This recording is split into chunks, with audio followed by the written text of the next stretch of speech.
Thanks, Rubina. Look, it's great to be back here. I love this event. Rubina said, I was an online retailer last week. I hosted a stage there for 2 days.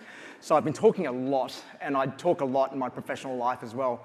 But it's an absolute pleasure to be back here at Digital Adelaide. I'm also super conscious about the fact that I'm also the last thing standing between you and drinks. So I'm going to try to keep this entertaining and reasonably fast-paced, which is what I do really well. So who wants to make $1.5 million in 90 seconds? I thought so. I thought so. It sounds like a pipe dream, but I'll tell you what, it's actually possible because I've done it. I've done it many, many times with a number of different brands. And it's entirely possible if you follow some really basic rules to it. All this stuff sounds really hypothetical. Everyone wants to be like an e-commerce millionaire. You see all the people like Davey from the Udi and all that who make $100 million, and everyone thinks they can do it. But it's actually much harder than it looks. But I'm going to take you through 4 case studies of 4 brands who I know extremely well and tell you about how they did it and how they followed the same principles and how you can take it to your brand and do the same thing as well. So over this presentation, I'm going to take you through G'd Up Clothing, which is a Sydney-based streetwear brand. Keisha, a Melbourne-based sleepwear brand. Bombshell Sportswear in the USA, which is one of my US clients who I work with really, really closely. And then finally, Dark Sport, who are not a client, but I wish they were a client. I'm going to take you through how they do it, how they've grown their brands so that they sell out collections and make millions and millions within a matter of minutes after launching. But first, I need to take you here to where we are currently in the retail space. So if anyone has been watching the news, you would know that right now, it's not a great time for retailers. It's not a great time for brands in general. If you go back to the heady days of retail, and I'm only talking a couple of years ago in COVID, we saw massive growth. We saw roughly about 7 years worth of growth in terms of online retail sales happen in about 6 months. Through that growth, a lot of brands expanded very, very quickly. They hired like crazy, they bought as much stock as they could get their hands on, and they just kept selling out over and over and over again. I was right there in the middle of that time. A lot of you were probably sitting at home buying during that time, because that's all you could really do. All you could really do was buy and buy some more, and that's what we did. We spent more and more on e-commerce. So e-commerce grew from being about 10 to 11% of total retail sales to about 20% in a very short period of time. And that's currently where it is now. But the problem with that was that as e-commerce grew, it led to more demand, more growth, more people wanting to hire, more people buying up inventory, and buying too much inventory. Matter of fact, as an industry, online retail got really, really sloppy. We ended up buying a lot of products which no one wanted, and are now just sitting on mountains and mountains of product, which has now created another problem of excess discounting. If you've been watching any of the sales lately, you would probably see that every retailer, actually the majority of retailers, are pretty much always on sale. You can go to Harvey Norman, you can go to JD Sports, you can go to Rebel. They're always running some sort of promotion. And the reason why they're doing it is because they're sitting on way too much stock. They're sitting on way too much stock they can't get rid of because people don't want what they have to sell. But the 4 brands I'm going to tell you about now are brands who don't sit on too much stock. The brands, as a matter of fact, they sell out of all their stock in a matter of minutes, a matter of days, let's be honest. So they don't have that problem because they've created brands which people want. People will go out of their way to buy from them, regardless of the economic conditions. Matter of fact, I look at these guys as being brands who are unsubstitutable. They're brands who people will go out of their way to buy because they want to be part of that. And I'm going to take you through how they do it now. So 2 words I'm going to take you through. I'm going to talk a lot about these today. Scarcity and desire. They're 2 of the most powerful words which you can use in marketing, and the 2 words that we don't talk about nearly enough. As an industry, we get way too hung up on shiny new objects. We get hung up on threads. For like 2-3 days, that's all anyone talked about. What's your thread strategy? Everyone wanted to get on threads and do something. I haven't logged into threads for a week. That's not to say Threads isn't going to become something one day, but it's not something right now, so why worry about it? We get so obsessed with jumping onto the next shiny object. We go to a conference like I went to yet last week, and we're hearing about microservices architecture. We're hearing about personalization at scale. We're hearing all these amazing buzzwords, which are like to Salesforce, Marketo, SAP, all these other brands are telling us, which we need to do because they're going to drive X amount of revenue. And we forget to do the basics. We forget to do the basics about creating scarcity and desire.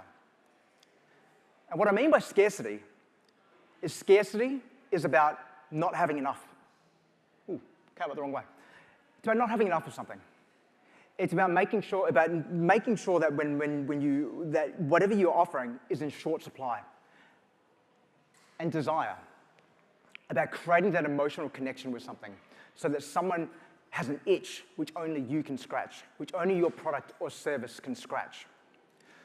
Too often, we focus on being commodities.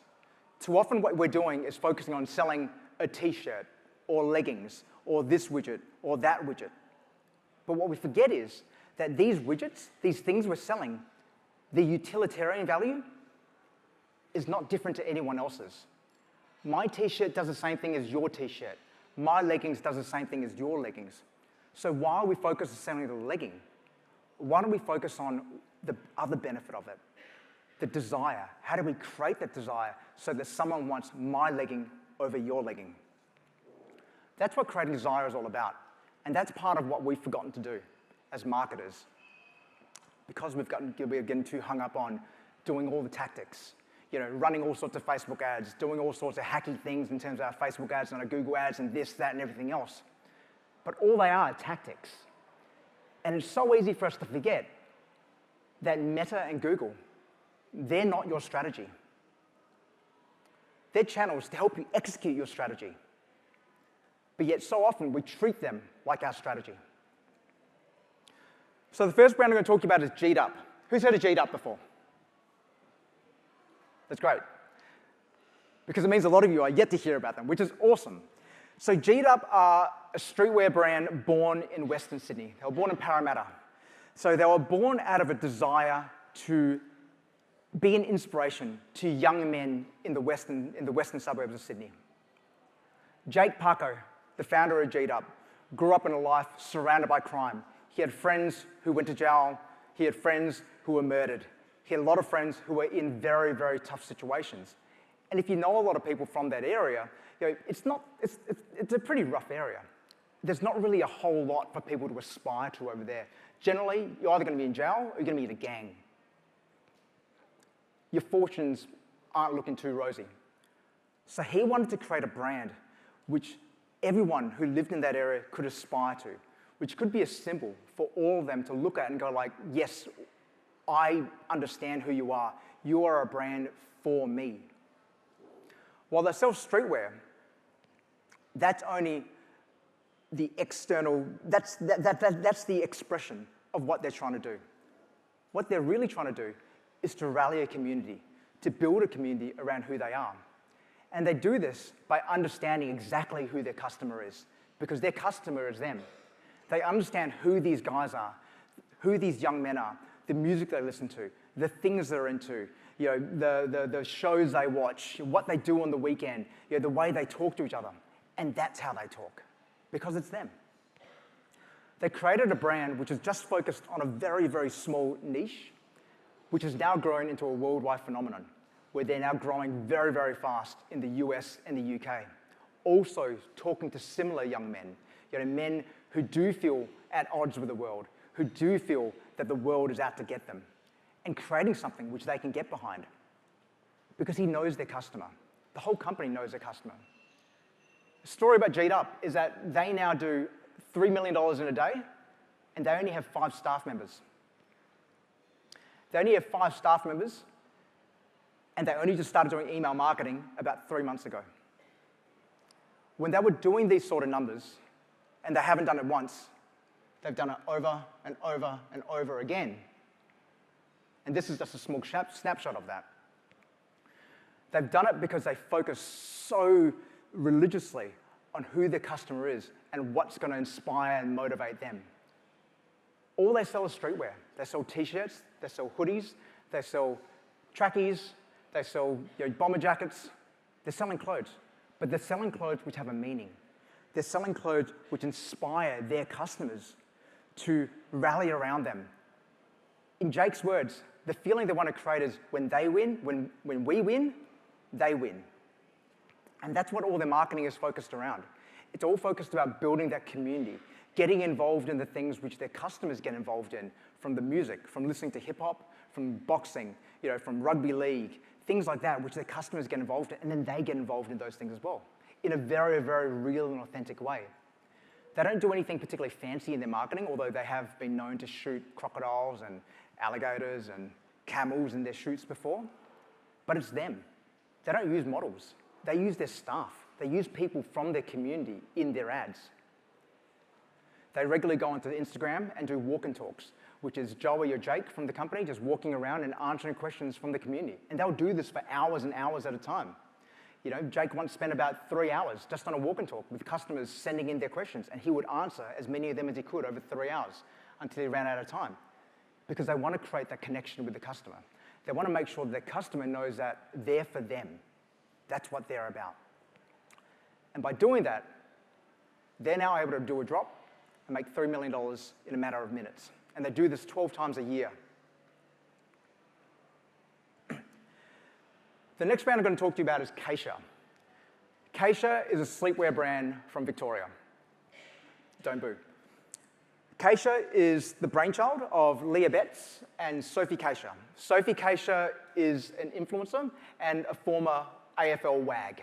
And what I mean by that is she was the wife of Jared Chia, who used to play for Collingwood, I believe. Some footy fan could probably correct me on that one. So she started off life as an influencer. And as an influencer, she wanted to leverage her influence and create a business out of it, like many influencers do, like Logan Paul with Prime Energy and any other influencer which is releasing a brand. She decided to do it with sleepwear, working with Leah, who's the other founder at Chia, to start selling sleepwear. So naturally, as someone with a big following, organic following, they were able to grow really, really quickly. Every time they released new pajamas, they sold out. All the fans of Sophie would go and buy it. But soon what we started realizing, and when I started working with them, was that as Sophie's star was fading because her prominence as an influencer, she got involved and did a few controversial things, which meant that she was less popular, they could no longer rely on her to bring in customers. So they realized they actually needed to create Chia as a brand outside of Sophie, as a brand on its own, which wasn't tied to the legacy of one personality. So what they did and what we did was really start focusing on what Chia was all about and understanding again who the customer for Chia is. Chia, in a nutshell, make the most affordable and comfortable sleepwear you've ever tried. And I say this both as not just someone who works with them, but also someone who wears their pajamas religiously. Matter of fact, my whole family wears them. If you looked at comfort and value on an axis, that would be in the top right, so in the top left, where they are very well priced, but at the highest comfort. What I like to say about them is that they're Peter Alexander quality at a cotton on price. We took that learning and we tried to understand how can we actually put that into action? How can we take that learning about the fact that we have really great value products which are super, super comfy, and who does that appeal to? We started looking at the data, and what we found from looking at the data was there was a real commonality around all the people who were buying Chia and posting it on their socials. And this is a snapshot of them there. They were regular people. They weren't supermodels, they weren't influencers, they were just regular people with their families and their friends. Their customer is a suburban mum who, after the kids go to bed, likes to open up a bottle of wine and have fun with her friends. That was the learning which we had. So from that insight, we then took that and figured out how can we then become a brand, or how do we amplify that? How do we become more of a brand which focuses on that? How do we become a brand which this customer, this persona of customer who we've identified just wants to come back to over and over again? By focusing on this customer, we were able to create a brand which really spoke to them. We used the same language about how amazing it was just to be comfortable in your own skin, that it's okay to go to school drop-off wearing your pajamas. It's okay to wear pajamas all day long. It's okay to go on holiday and wear matching pajamas with your family, and really amplify that, really lean into that messaging to show that by wearing Chia, you're actually part of this community. You're actually part of this community who are comfortable in their own skin. I've been working in e-commerce for a long, long time. In apparel in particular, you look at your lifetime value. Your lifetime value is how much revenue you're going to earn from a customer over a set amount of period, over, let's say, 12 months. If you're lucky, if you're really lucky in apparel land, a customer will buy from you 1.5 times in their first 12 months. In their first 12 months. When we started doing this at Chia and changing all the messaging across our email, across our ads, across our social, to really focus on the fact that it was about family, it was about your friends, it was about being comfortable in your own skin, we saw a real change in the behavior of who was buying from us. Suddenly the people who were buying from Chia weren't just Sophie Chia fans. They were just mums. They were just regular mums and women who were buying for their kids, who are buying for their families, and buying over and over again. Their 90-day lifetime value is 1.5. What that means is that within 90 days of their first purchase, 50%, matter of fact, over 50% of their customers have bought again over that time. We haven't looked at this strategy long enough over a 12-month period, but I'm pretty confident that when we get to 12 months, we're going to be sitting pretty close to 2 times. So 2 purchases from a brand. So 2 pajamas, 2 sets of pajamas from this brand. And we've actually seen behavior over the last few months of people who are buying every single drop. And this brand drops every single week. There's new pajamas every single week. So I shudder to think how many pajamas these guys have. But that goes to show what happens when you create a brand which people can identify with, which you look at and you go like, yes, I get it. This is for me. They're providing really great product which really fits my needs, that product market fit, that magical product market fit. So I keep coming back over and over again. And that's the same thing which Bombshell have done. Bombshell Sportswear out of the USA. They're one of my US clients in the activewear space, quite clearly. They've actually been around for a long, long time. They've been around for about 10 years or so now. But in the last 3 or 4 years, they've really, really grown.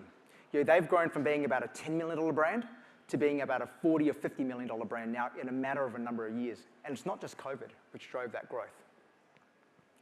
What they did was that they niched down. If you look at a brand like Gymshark or even Riderwear now, those brands have a very, very broad market. They're pretty much aiming for anyone who wants to go to the gym. It doesn't matter if you're doing F45, Pilates, this, that, the other, they want you to wear their brand. Even if you look at Gymshark, Gymshark focuses on runners now, right? They focus on people who are long distance running, and they've got the name Gymshark.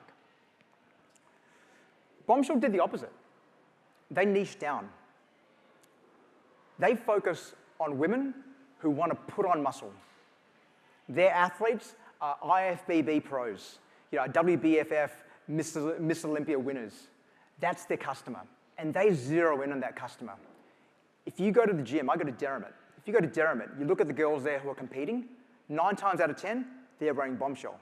And I always send a photo, not in hopefully a non-creepy way. Kind of out of myself there. Yeah, market research. I send it to Chris and Dom, like the owners back in the US, and they love it. They love it because they see that over here in Australia, fitness models going to compete are wearing their brand because that's exactly who their customer is. They focus on this brand and they create products just for them. They're not creating products to fit everyone. They're creating products which will specifically look great if you have that sort of figure. And if you don't, that's fine. Go wear something else because that's not the brand. They've created a product specifically for that market. And with all their messaging, they zero in on that. You're never going to see them do a shoot in a yoga studio. You're never going to see them do a shoot doing Pilates. Everything they do is at the gym lifting weights and it's hardcore because that's what they're about. So all the messaging is around that. All the copy in their email, is about, getting a pump and doing this and everything else. It's all focused on who that customer is by having that empathy for who their best fit customer is, and then leveraging all the different channels to be able to do that. So they've grown dramatically, and they're just going to keep focusing on their niche. I was actually working with them a little while ago, and we were talking about potential investment. There was a private equity firm who wanted to purchase them. But one of the conditions of the private equity firm was that they wanted to expand. They wanted to take them into being like a $200–300 million business. And we said no. We said no to that. It would have been a massive investment. But we said no because that's not the brand. Because when you start doing that, you kill the essence of what that brand's all about. Because that meaning about who they are and the tribe they've built, that community they've built around who the Bombshell babe is completely gone, because suddenly who you're standing for. Dark Sport. Dark Sport is a US brand. Not a customer, but I wish they were. They're a US brand who I talk about a lot, because when someone told me about them, actually, matter of fact, it was Chris from Bombshell, I went to their website, and straight away, you look at their products, you look at their aesthetic, and you know exactly what they're about. And they're another brand which is making waves, and you start to see them more and more in Australia as well. And people are paying $60 USD for the shipping to get the clothes here. So you're already paying like $50, $60 a garment USD, then you're adding that same amount to get it sent here. For those of you who don't buy from the US very often, that's about $80. You're paying about $80 just for shipping to get a pair of leggings because you want to wear that brand. But I'm seeing this brand more and more. Again, the reason why is because they focused on what their tribe is all about. Dark Sport release once a month. Once a month, they tell you it's going to be live 6:30 p.m. Sunday night, Pacific time of the US, which is roughly about 10:30 a.m. our time here. Every time, if you get on there at 10:35, everything's sold out, without a doubt. They put on events and they bring their community together. They had one yesterday, actually, where they brought in about a couple of hundred people training at Gold's Gym in the US in Venice Beach, all there to train as part of the community. They use language about that they're wolves, the wolf pack, the wolves club. That's what they're about. It's all about creating inclusion and creating community. By having product, yes, which has a certain aesthetic, which fits a certain way, which appeals to that customer, that product market fit. And then leading into the fact that they can create a community around that they're creating a tribe around people who are wearing that product. That when you see someone wearing Dark Sport, G'd Up, Keisha, Bombshell, you know exactly what they're about. You know what they stand for, because that's what you stand for as well. So you feel like you're part of something, which makes you want to go buy more of it and be more a part of that club. Or tell your friends about it so that they can buy into it and you can all be part of this club together. Because they focus on that inclusion. They focus on creating a community of rabid fans. They're not just customers. They're fans. They're family. So that when they release a product, they can't wait for it to be out. They share it. They like it. They get super involved with it. Matter of fact, with Keisha, who I talked about before, Keisha run a very, very active Facebook group called the Keisha Club, which is open to anybody who buys Keisha. After you buy from Keisha, you get an email notifying you that if you want to, there's a Facebook group you can join. It's got about 20,000+ members who are ultra active, who are very active talking about the Keisha pajamas. But then not just that, Keisha will actually go back in and share the next prints they're going to do, and they get feedback from the community. If the community doesn't like something, they tell them all about it, and they take that feedback on. So there's this constant feedback loop. Michael Civil, the owner of Dark Sport, the guy there in the middle to the left of the dude standing up with the cap. Michael is on their Instagram replying to comments. Dom, the founder of Bombshell, she's replying to comments. She's got a $40 million USD business, but she doesn't think she's too big to respond to emails because she takes all that feedback really, really personally. And that personal connection makes people feel like they're part of something, just like how Jake does the walk and talks. He doesn't do the emails anymore. Joey does the emails, but Jake does all the walk and talks to the customer. Because by keeping a pulse on that customer, not only do you learn something, but they feel something too. They feel that connection with you, and they feel that connection with your brand. You've noticed what I haven't talked about here are marketing efficiency ratio, customer acquisition cost, lifetime value. The reason why I haven't talked about those things today, and last year, I apologize for anyone who's here, I talked a lot about those numbers, about those acronyms. The reason why these guys, until I started working with the first 3 brands, didn't even know what those meant was because they didn't need to. They didn't need to because they did all the other shit which you should be doing. The reason why people have to worry about their average purchase frequency, the marketing efficiency ratio, their lifetime value, is because they spent too much on ads. They don't know who the customer is. They've got really shitty product market fit. So you need to look at those numbers because you've got to figure out what's going wrong. But with these 3 brands, not a whole lot goes wrong. Not a whole lot goes wrong because they haven't loaded up their business with all sorts of tech. They haven't spent like $20,000 a month on like all these Shopify plugins which they barely even know how to use. GeetUp uses 5 Shopify apps. 5. That includes the default geolocation, the geo-IP redirect app. So that's 4. Klaviyo's 5, so that's 5. Okay, so it is 5. But they don't rely on tech to mask the problems. They don't rely on tech, they don't rely on ads, they don't rely on any of their things to try to drive their business because they've already got a good business without it. I said before, Jake from GeetUp only started sending emails 3 months ago. And that's not a lie. He only started emails 3 months ago. He fucking hates emails. But now we're doing it, and that's driving even more revenue. We're using tech, we're using ads, we're using technology to level up on something which is already there. We're not trying to create something by buying it or using tech or ads to do that. We're using it to amplify what we're doing.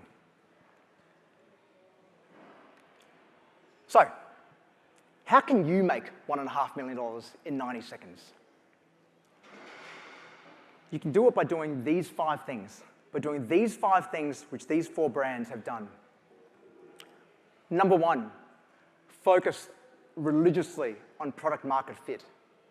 Understand how your product fits the needs of your customer. Now, if you're bringing a truly innovative product to market, which no one has before, which in this day and age is practically impossible, then that's kind of already done for you. But if you don't, figure out what your niche is. Figure out what your point of view is. If you're going to go out and create another apparel label, another women's fast fashion brand, and the world, God knows, doesn't need another women's fast fashion brand, figure out what your point of view is. Why someone should care about your new brand. Understand what your niche is. That's what these brands have done. The second is to know your customers. And I don't mean send them out a survey every month and ask what they like and what they don't like. I'm talking about actually getting down and dirty with them, understanding who they are, what motivates them, where do they hang out, what do they like to do, and figure out who they are. You need to know them intimately. At Riderwear, I used to actually have a conversation every single week with a customer. I'd go to the gym, I'd talk to people who bought Riderwear, and I'd talk to them every morning. I'd have a chat with anyone who was wearing Riderwear.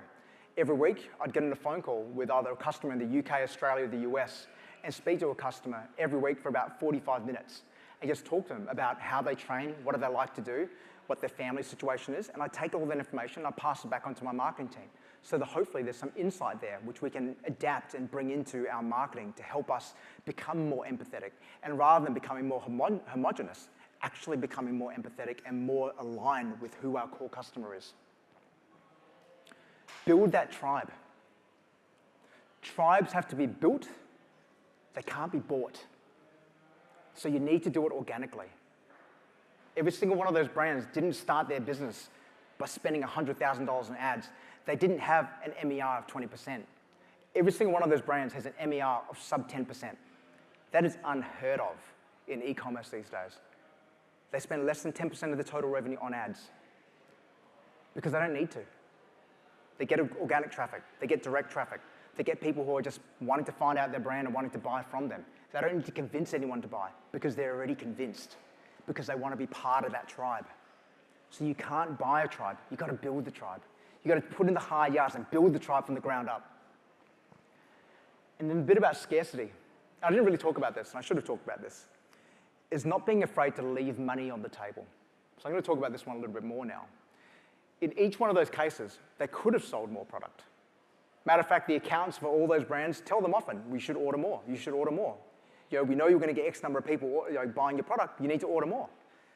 But selling out is a good thing, because selling out creates friction. It creates desire in the market.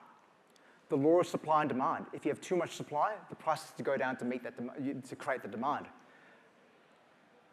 But if you've got really high demand and low supply, you can set your own price.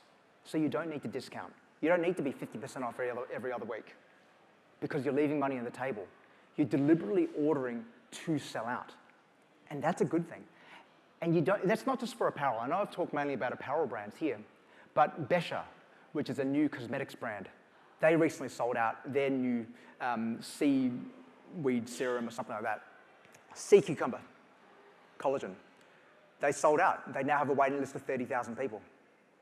Because they created a brand which sold out, and they sold out again, more people come in the waiting list, and they're constantly creating that friction, constantly creating that heat in the market. If your brand's always available, there's no urgency to buy from you. So sell out. It's okay to sell out. Yes, you may not be making that much money right now, but you will in the long term.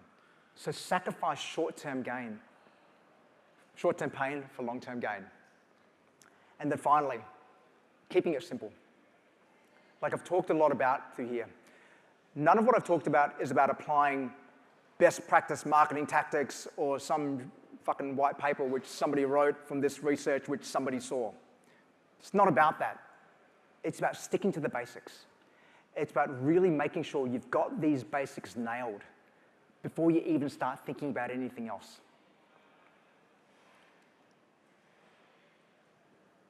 So thank you very much, everyone. Hopefully this has inspired you to go out there and create your own $1.5 million in 90-second brand. I believe we can do some Q&A now. Otherwise, check me out on LinkedIn. Happy to answer any questions after Rubina. Thanks, Mal. Round of applause.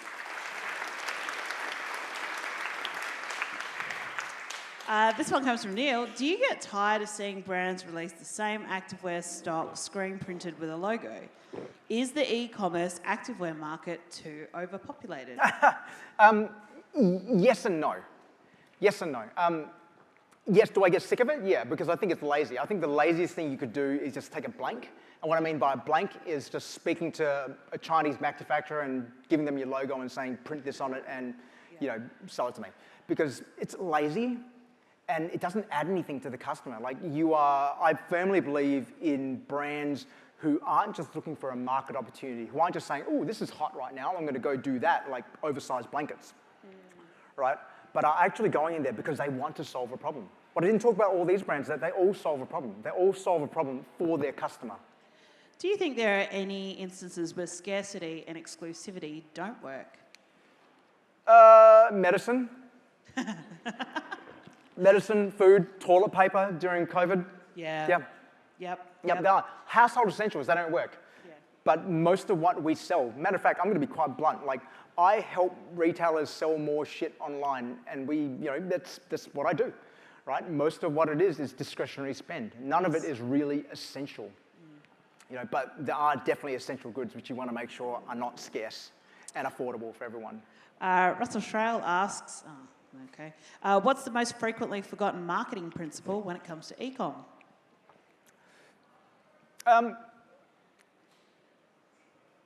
There's so many. Where do you want to start? Pricing is a big one. Pricing is actually one which is really poorly done. If I just think about the 4 Ps, price, product, place, promotion. Price. No one thinks the pricing is just some arbitrary X percentage of margin rather than actually thinking about where do you want to sit in the market. What sort of signals does it send? What are your competitors pricing at? It's something which is really poorly done, I see.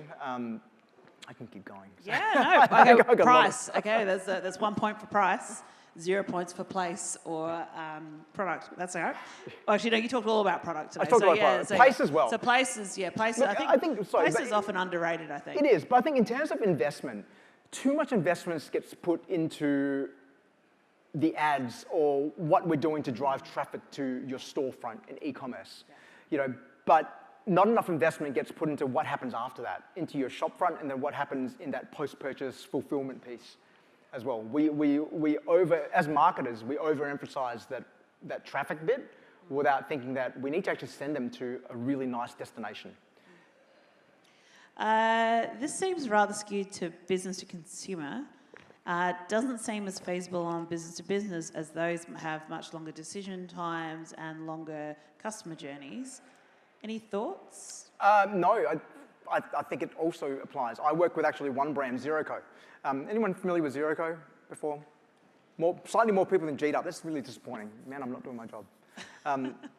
Well, you've mentioned them now, so everyone should know. So tell us what ZeroCo is first. So ZeroCo, they sell household cleaning products and body care products which are refillable. So it comes in a forever bottle, and then you get sent a container which you then squeeze into the forever bottle, and then you return it. So it's a zero waste solution, so ZeroCo. So it's about eliminating all single-use plastics from the environment. That has an extremely long purchase cycle because it's about 30 plus days, minimum 30 plus days. I know that's not quite like enterprise software style, but it's still a fairly long purchase cycle, particularly in consumer goods. There's a lot of touch points along the way, but the principle remains the same, that you need to get people hooked onto something. You've got to give them a reason why they would substitute, and then you need to keep them engaged throughout that journey, as well. Yeah, I think that B2B kind of brings up a point around marketing that might be the initial sort of contact. Yep. But then that's where you kind of have to look at start your automations and your workflows and, how you can then nurture those people along those journeys. And then when you feel like they're actually engaging with a lot of the content, flag it with one of your sales team and get them to go in for the kill. I mean, that's what we would do with our clients at Refuel.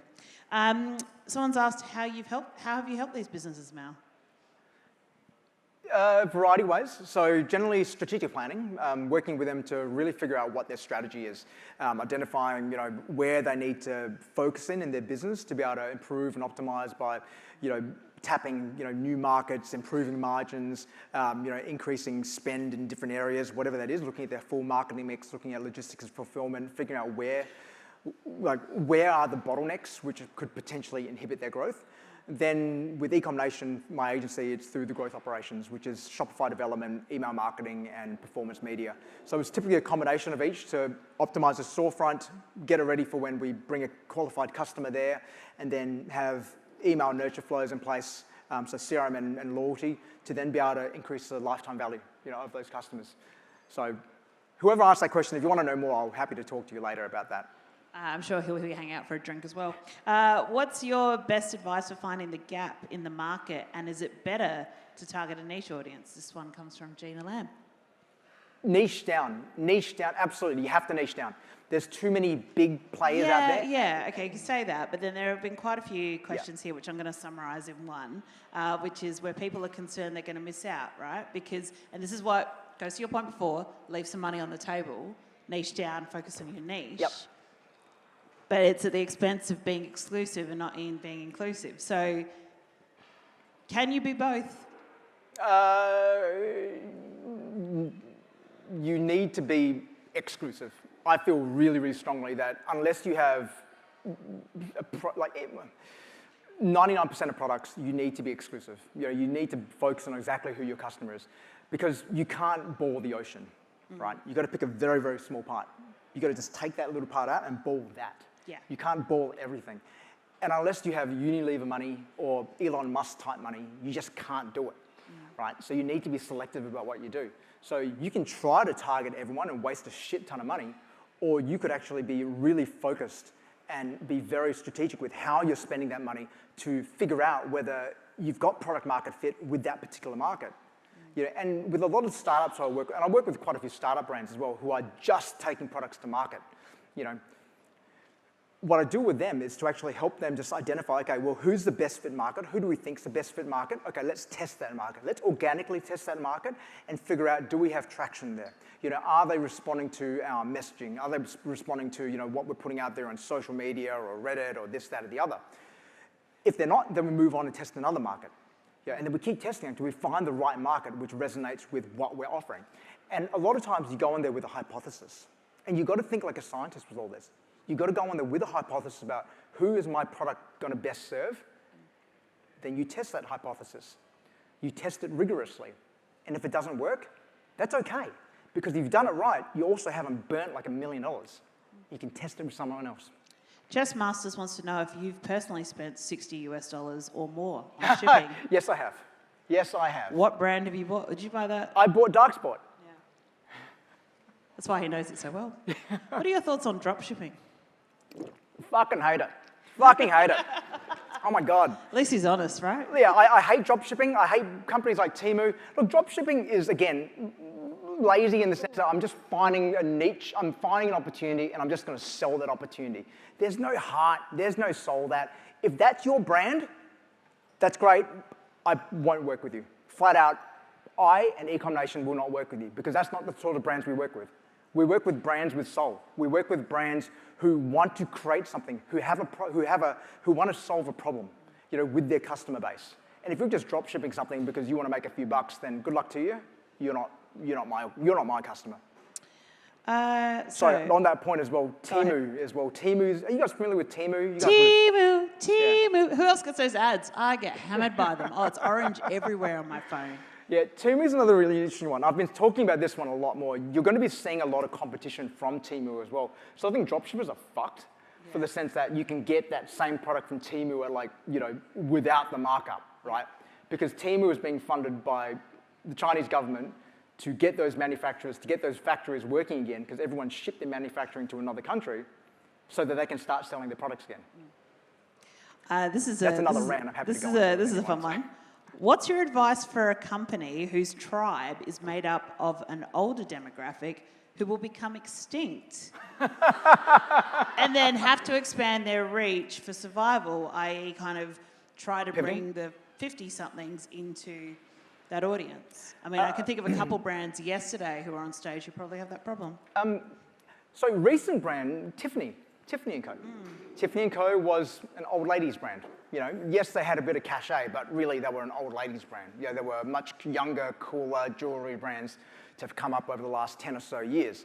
But under the guidance of new ownership and a new CEO, they pivoted that and now have done a lot of brand partnerships and now are a really fucking cool brand. I want those Air Force Ones, so Air Max 90s. I want those shoes. That's what they've done. They've been able to totally pivot the brand. So I think it's completely possible, but it's not necessarily easy to do. That's a different brand strategy question. I got to ask one more of these. This is too good. How can you apply these steps to service-based businesses like Allied Health? I think you can. Again, it's like niching down and understanding why would someone pick you over someone else. What's your point of difference? What's your point of view? How do you have product market fit with that? Rather than trying to be generalist and being all things to all people, how can you niche down and focus on a particular segment, of customer, and then over-service them, create so much value that really they have no choice but to go to you.